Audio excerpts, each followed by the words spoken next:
I don't know if any of you have noticed, but the last few years have been wild for airline travel. It seems like not even a week can pass before a new viral video is circulating the internet, showcasing some idiot on a plane or airport screaming, shouting, and even starting fights with other passengers and flight staff for no apparent reason. I'm sure it's entertaining when you're sitting at home and come across these videos while casually scrolling through Reddit or Twitter. You might laugh or shake your head at the stupidity and not give it a second thought. Unfortunately, this isn't an option when you're the one on the job. I can't even count the number of times I've had to call security to deal with a rowdy or straight-up violent customer in the airport over the last couple of years. Most of the time, the things that set people off are surprisingly minor and avoidable issues. They want to board now, but it wasn't their turn, so they start harassing me and my coworkers. Another passenger looked at them funny, so they get into a screaming match. A baby is crying, so the grown adult starts whining even louder. The person in front of them took the last chocolate donut with sprinkles from the airport bakery, so they start throwing punches. You would not believe the stuff I've seen.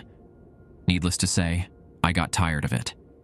Getting up to go to work, wondering what kind of unhinged maniac was going to make a problem for me, lost its appeal. So, I started to look for a new job. A few weeks into the job search, I began to get doubtful that I would find a suitable replacement. Seeing as my only tangible skills and experience were in the airline industry, I didn't have much more than other airline jobs within realistic reach. Though I didn't have a problem with relocation, if it meant I was going to end up in another major airport, I had no interest. During one 3 a.m. job search after my long shift at the airport, running on nothing but the jittery movements from the room temperature coffee, I found a new job listing. One Pine Airport, a rural airport in the Midwest. I sat up and took another sip of coffee. The pictures for the place gave an idea of the size, and it looked tiny. Only a couple of runways, a single terminal, and a cute internal design reflective of the forestry that surrounded it. Perfect for me, I thought. I imagined there would not be nearly as many people to deal with. I scrolled down to the job details, and to my relief, it was for the exact same job I had already been doing.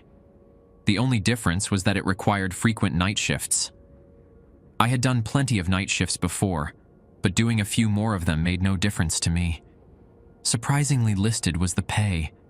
I couldn't believe my eyes. They were offering more starting than I was being paid at the airport I had been at for over 3 years. Now, wide awake, I eagerly uploaded my resume, filled out all of the application questions, and even spent the next hour crafting an unnecessary cover letter. I headed to bed with the hope that my days at overflowing airports might be over. The next day, as I was getting ready for work, I opened my phone to scroll through notifications and check emails. To my disbelief, I had one from the job I had applied for only hours earlier. The manager at the airport, who had posted the job, requested an interview over Zoom. I quickly replied, and we settled on a time during my lunch break that very day. The first few hours of work breezed by, and as I boarded flight after flight of passengers, I couldn't help but think about the upcoming interview. When it came time, I was nervous as hell, but my fears were diffused within the first minute. A bald, well-kept, and well-dressed man joined the meeting room and greeted me with a warm smile. He introduced himself as James. I couldn't have asked for a more friendly interviewer. He welcomed me, and after some small talk and a few questions about my relevant experience, he gave an overview of the job's details, that being the same job I already had with better pay, but more frequent night shifts. No problem with me. After affirming that I knew all the details of the job, James cracked another wide, friendly smile and asked an unexpected question. "When can you start?" I spit the out sip of coffee I had just taken back into the cup. I looked back up at James and tried to find the right words, but I was unprepared. "You, aren't gonna give me a call back like later or something? Don't you have more interviews and..." and paperwork waiting to clear and James waved his hand dismissively at his webcam. You're the only applicant we have, and we couldn't have asked for a better one. As for the paperwork and such, we'll figure that out when we figure it out. The job is yours, whenever you can start, that is. Preferably soon. Though the feelings of shock and confusion remained, they were pushed to the side by my excitement. Throughout the remainder of our conversation, James and I reviewed our schedules and set up a start date before ending the call. I sat back in my break room chair with a sigh of disbelief and a chuckle. I am well aware that it is standard to give at least a 2-week notice to your employer, and moving across states for a job is supposed to take quite a bit of planning, but I was dying to get out of my current job. Through both eagerness and maybe a little stupidity, we settled on a day only a little over a week away. At the end of my shift that day, I let my manager know I had to be done in a week. Though she wasn't happy, she assured me it wouldn't be a problem. My final day was nothing short of horrendous. A couple had come up, demanding and screaming that I refund their tickets for no apparent reason. On top of that, they still wanted to fly. After hearing that no, they would not be able to fly for zero cost, the husband, followed by the wife, both started shouting threats. Security was quickly called to the terminal. As soon as they arrived, I checked my watch to find that my shift was over. I let out a sigh of relief and excitedly walked away. As deprived of sleep as I was, with a long and undoubtedly stressful drive ahead of me, I was still more energetic and in higher spirits than I had been in a long time. Surprisingly, the drive went off without a hitch. I arrived earlier than expected and checked into the motel room I rented for the week, so I had time to get the move figured out. After dumping a few boxes of personal items and a suitcase of clothes into the room, I turned off the lights. I passed out as soon as my head hit the pillow. I energetically awoke that evening to prepare myself for my first shift. I quickly got dressed and started the drive in hopes of arriving plenty early. Naively, I hadn't considered how my unfamiliarity with the roads would slow me down, and after a staggering amount of wrong turns, I arrived at the little airport with only minutes to spare. The airport was even smaller in person than I had imagined it to be from the pictures. I quickly walked through the entrance and was greeted by the small team of security. After notifying them that I was there for work and that James had been waiting for me, they hurried me through without so much as a question. The security, the architecture, the beautiful scenery that surrounded it, nothing about this airport couldn't have felt more welcoming. I walked through to find the single terminal inside, devoid of any passengers, with James sitting behind a counter at the end. After a moment, he looked up, and upon making eye contact with me, his tired face lit up. I was about to apologize for my tardiness, but didn't have the chance, as he rushed to show me the employee locker room, where he had my new employee uniform and badge waiting inside my very own locker. He told me to get changed and to meet him outside right away. I did as he asked, and within a couple of minutes, I walked out to find him back behind the console at the counter, gathering his belongings. He noticed me approaching and glanced up, thanking me for showing up and starting so soon as he handed me a fresh cup of coffee. He also apologized for not being able to stick around long for my shift, but he sounded sure that he wasn't all that worried. I have to be going now. I've been on duty for 17 hours. I know you're plenty familiar with our systems and software. You know what you're doing, he assured me with a pat on the back before walking out from the desk. He turned and added, "It'll be a quiet night for you anyway. No flights scheduled. Just sit back, relax, and, oh yeah, most importantly, I nearly forgot." He reached into his bag and pulled out a single sheet of laminated paper and held it in front of me. "Give this a read as soon as you can. Go over it a few times if you need. Don't deviate from it." I took it, but before I could even get a look, I noticed James begin to walk toward the exit, along with every single one of the security guards, and the cashier who had just closed down the only shop in the airport. I then noticed that all of the scanners and metal detectors at the security gate were shut off. I started to panic. "Hey, James, where is everyone going?" I shouted. The first words I had managed to speak to my new boss since arriving. He stopped and turned back again. "Oh yeah, another thing I ought to have mentioned. Everyone except whoever is working the night shift well, your position takes off right around now. Don't worry, security will be back sometime around 5 a.m. You've got this place to yourself. Grab a magazine from the little store in there if you get bored. Feel free to snag yourself a couple of snacks too." He began to walk away again before briefly turning and pointing at me. "But before you do anything, read that list. You'll need it."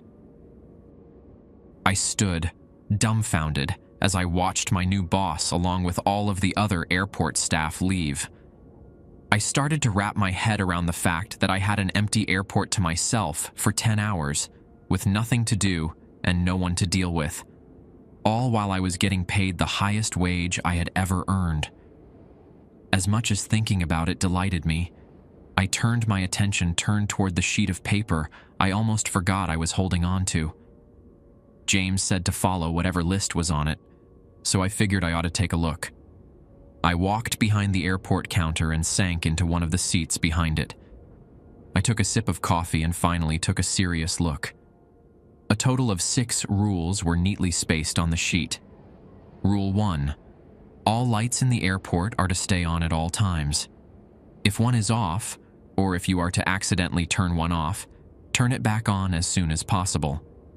If a light seems to be broken or is out and unable to turn back on, calmly exit the area. Report the outage to James or maintenance when possible. Do not listen to the sounds. Do not listen to the voices. Rule 2. Rule 2 pertains to rainy or stormy weather. If it is raining or storming outside, disregard rules 3, 4, and 5. They will not be a concern during these types of weather conditions. Stay inside at all times. Do not use the men's restroom and avoid going near it entirely if possible. Rule 3. Sometime between 11 p.m. and 1 a.m., a young woman will walk out of the women's restroom. She will enter the terminal and sit, occasionally getting up to walk around or change seats. Her name is Elizabeth. She will attempt to make conversation, but you must not reciprocate. You may look at her. You may give nonverbal communication such as a head nod. You may write as a means of communication, or you may shake her hand, but do not speak to her.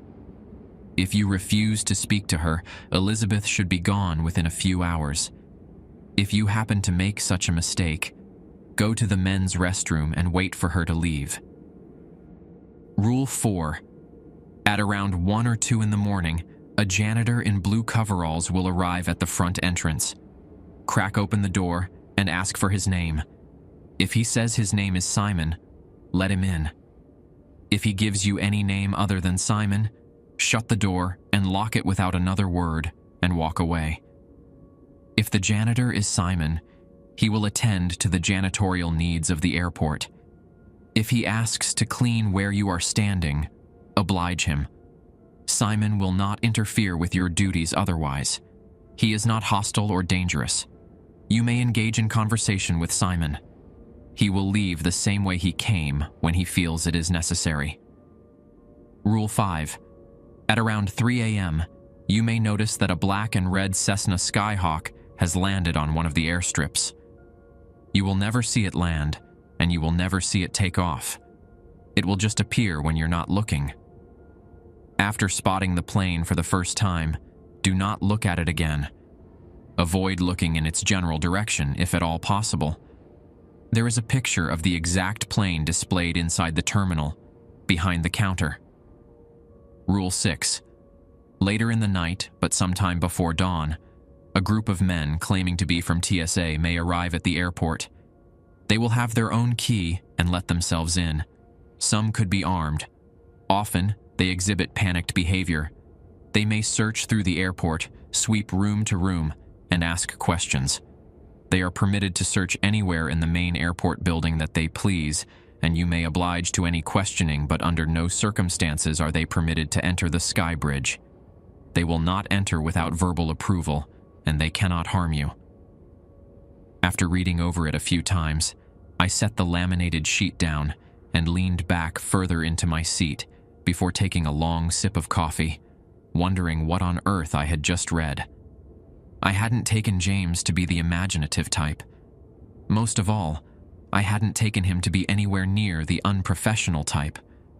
Though as I thought about it, it was unusual how rushed this all was, and how he left in such a hurry, leaving so few details. I began to wonder if I was being pranked. I considered that maybe this was all some sort of messed up joke or setup. I ruled that out pretty quickly. This was, in fact, a real airport. I had done plenty of research by the time I got here. At least a few real flights were coming in or going out each day. James has been working here for years, and I couldn't think of a reason why he would jeopardize his job or reputation just to get a scare out of me. After chuckling to myself at the absurdity of my situation, I decided to indulge and see what would happen. Maybe it was a test for me as a new employee. Maybe James wanted to see if I could follow orders. After glancing at the list once more and realizing the impact Rule 2 had on the number of things I would have to keep track of, I brought up my phone to check the forecast. Clear skies, not a chance for rain or storms all night. Great, I thought to myself. I had to watch out for these Elizabeth and Simon characters to show up, and I suppose not be on the lookout for a random plane to appear on the runway. I stood up and grabbed my coffee, walking to the glass panes. I took another sip from my cup while admiring the lit runways along the airfield. It sure was a pretty nice sight. As I was raising my cup to finish what was left, I began to hear the click of shoes on the floor somewhere behind me. Startled, I spun around abruptly, dropping my cup and spilling the remainder of the coffee in the process. At the other end of the terminal seating stood a young woman, around her mid-20s in my estimation. She was holding 2 large leather suitcases in each hand and had an old-fashioned sense of style with a skirt and heels. Most surprising was her stunning beauty and welcoming smile. "Oh, I'm sorry, dear. Didn't mean to scare you," she expressed with a sincere tone. I opened my mouth, ready to assure her that everything was fine, but I stopped myself. I recalled the list. At this point, I was certain that she was here at James's request, a paid actor determined to make me break the rules. I was more determined not to. Instead, I simply fixed my posture, straightened my uniform, and looked back with a smile. She walked to the counter where she placed her leather suitcases on the ground before closing the distance between us. "Looks like we've got this fabulous airport all to ourselves. I am Elizabeth," she said, reaching out her hand. I shook it, but she didn't seem quite satisfied. "And your name?" I continued to smile and lock eye contact. Her grin grew for a moment before she remarked, "You don't seem to be much of a talkative one." And with that, she turned and started to walk away. I returned to my seat behind the counter, watching her closely as I did. Elizabeth proceeded to the unattended airport shop, and after a couple of minutes of looking over magazine covers and occasionally taking a peek inside, she returned carrying a small stack of reading material. She approached my counter before placing a National Geographic magazine in front of me. "I figured you might like this one. Enjoy," she said, winking before settling on a seat in the first row of the terminal, straight across from where I had been sitting. Remarkably, her intuition was spot on. I may have lived in cities all of my life, but I loved nature, despite how little of it I had gotten to see.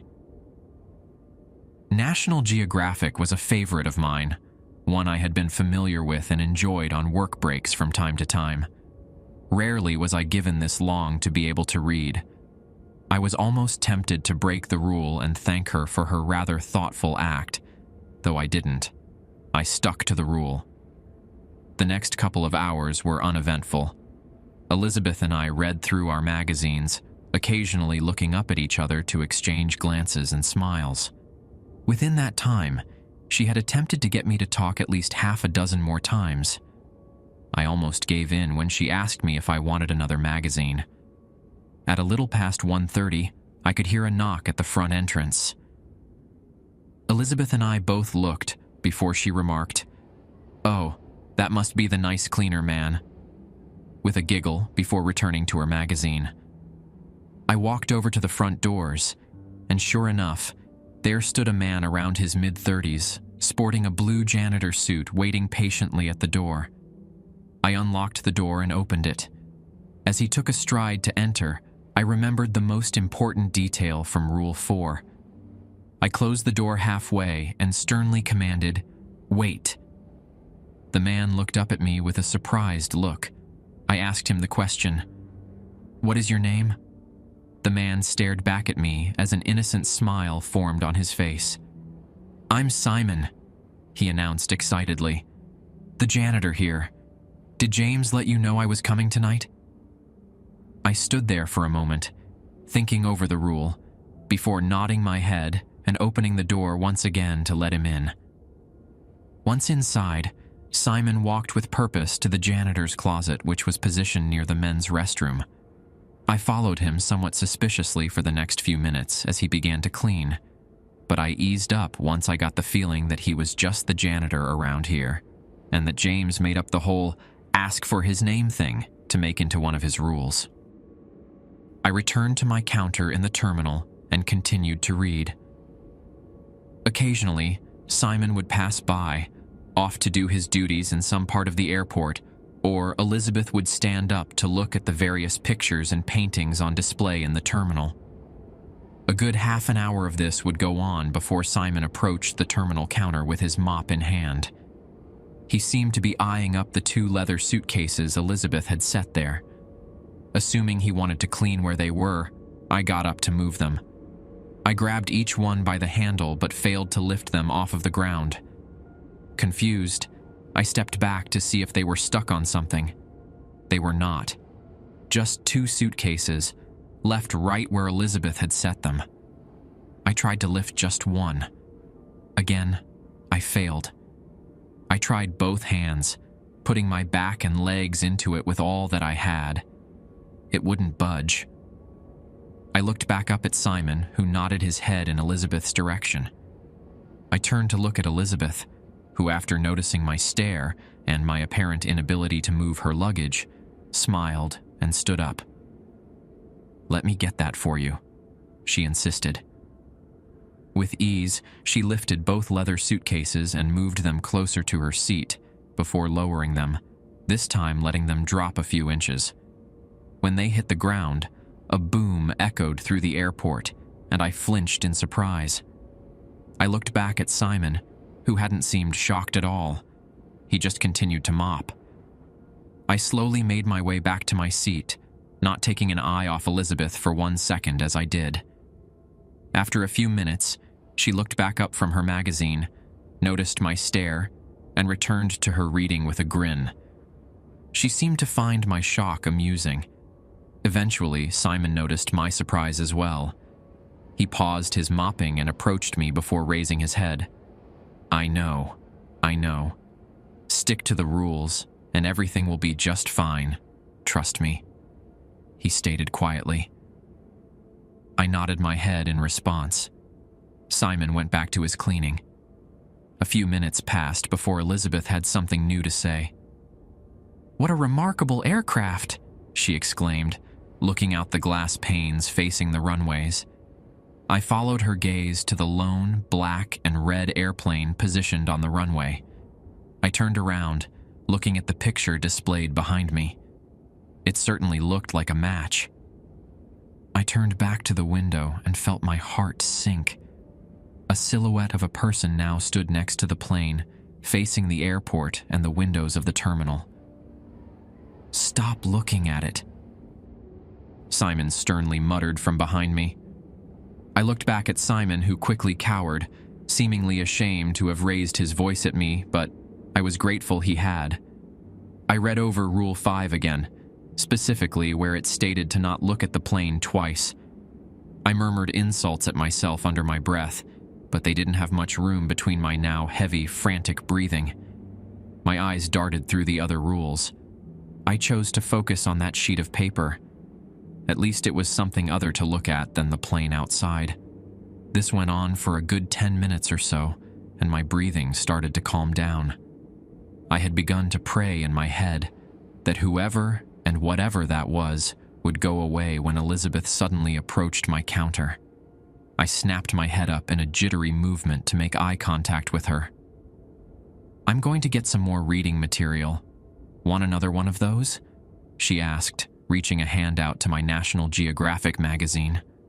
I looked up and nodded, forcing a smile. As she moved away, my gaze didn't, and once again I found myself looking at the plane on the runway, the silhouette now standing hundreds of feet away from the plane, even closer to the building, and still staring in my direction. Chills ran up my spine as I snapped my gaze back to my desk. I began to shake with fear, and the manic breathing returned. Moments later, Elizabeth returned and placed a new magazine on the counter before running a hand over my shoulder, seemingly to comfort me. Simon then put his hand on my back. "He'll be gone soon, and so will the plane. Just don't look at it again," he assured me. "Mind if I clean here?" he then asked. I got up and walked to the end of the counter, watching Simon thoroughly clean the floor before I looked up and let out a soft, "Thank you." He nodded and smiled back. "What was that?" Elizabeth asked. I turned towards her. "Oh, I was just thanking Simon for—" My error occurred to me before I could finish speaking. My eyes locked on Elizabeth as she stood up from her seat, and her smile faded.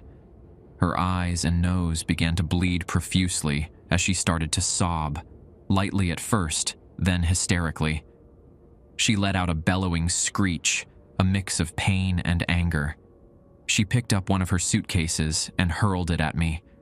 I barely dodged the ridiculously heavy object before it crashed into the wall behind me.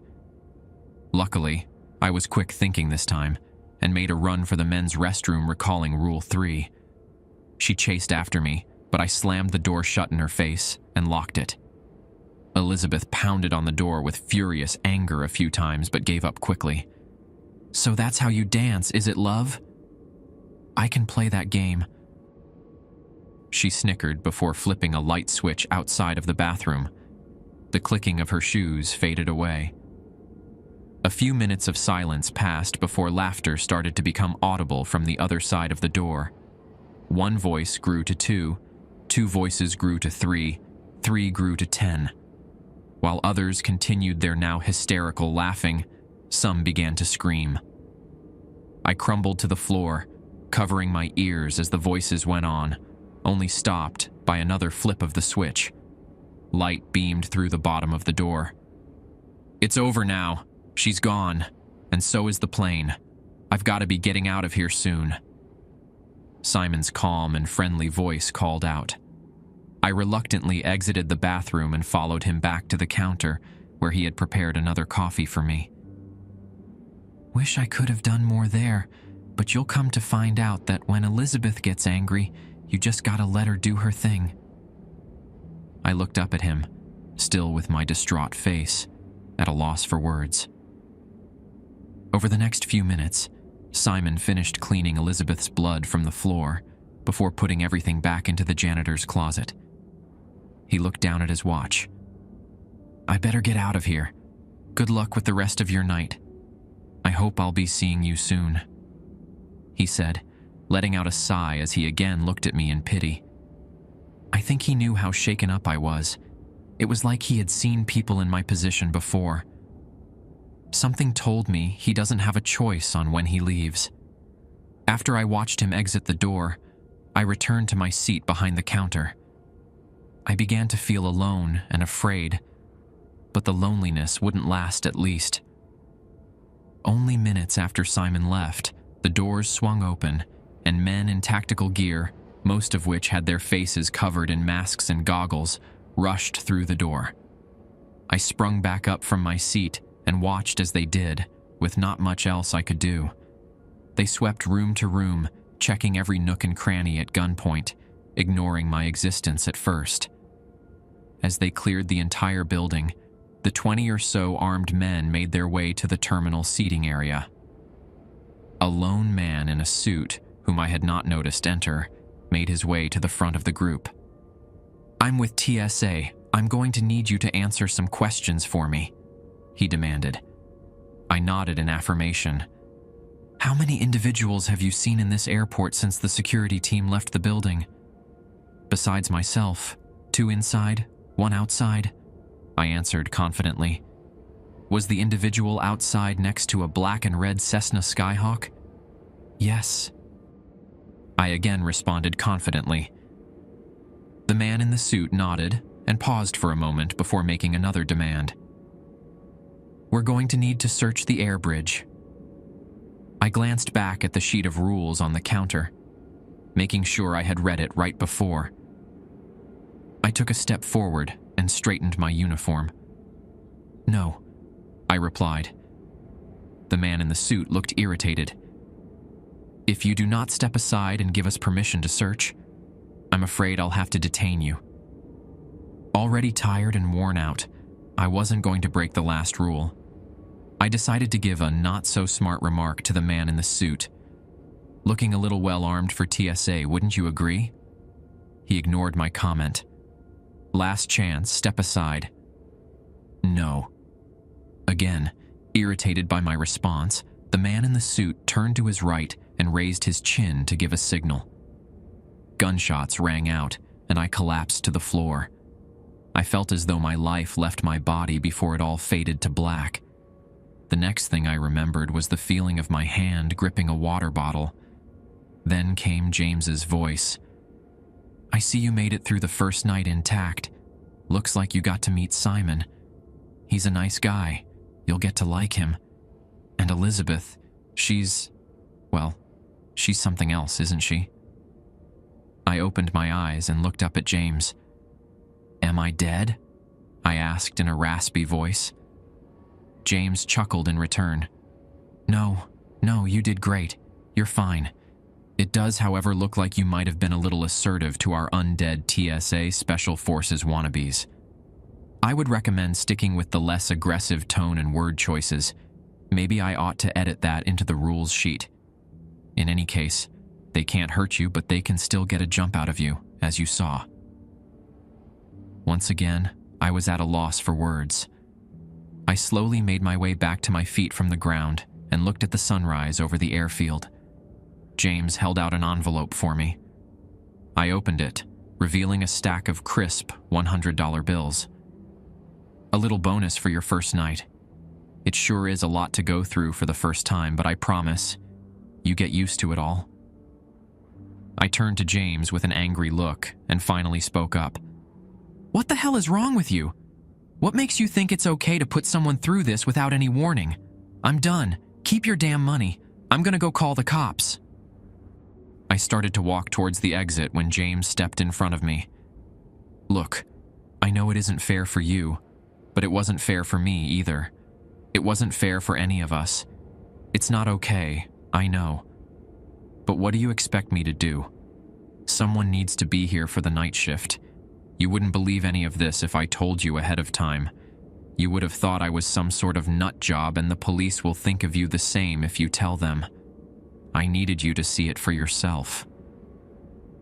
James was starting to get worked up and stopped to breatheth before continuing. "This money is yours, no strings attached. You're free to leave now and never come back. There will be no shame in it." I also started to calm down, but I couldn't bring myself to look James in the eye yet. "If you choose to stay, I'll see you in my office to finish up your paperwork." And with that, James walked away. Facing the front of the airport, I watched the first passengers of the day come through the entrance. I just stood there for a few minutes. Whether I was ready for this job or not, I knew right then I sure as hell wasn't going back to another overcrowded city airport. I turned and headed for James's office.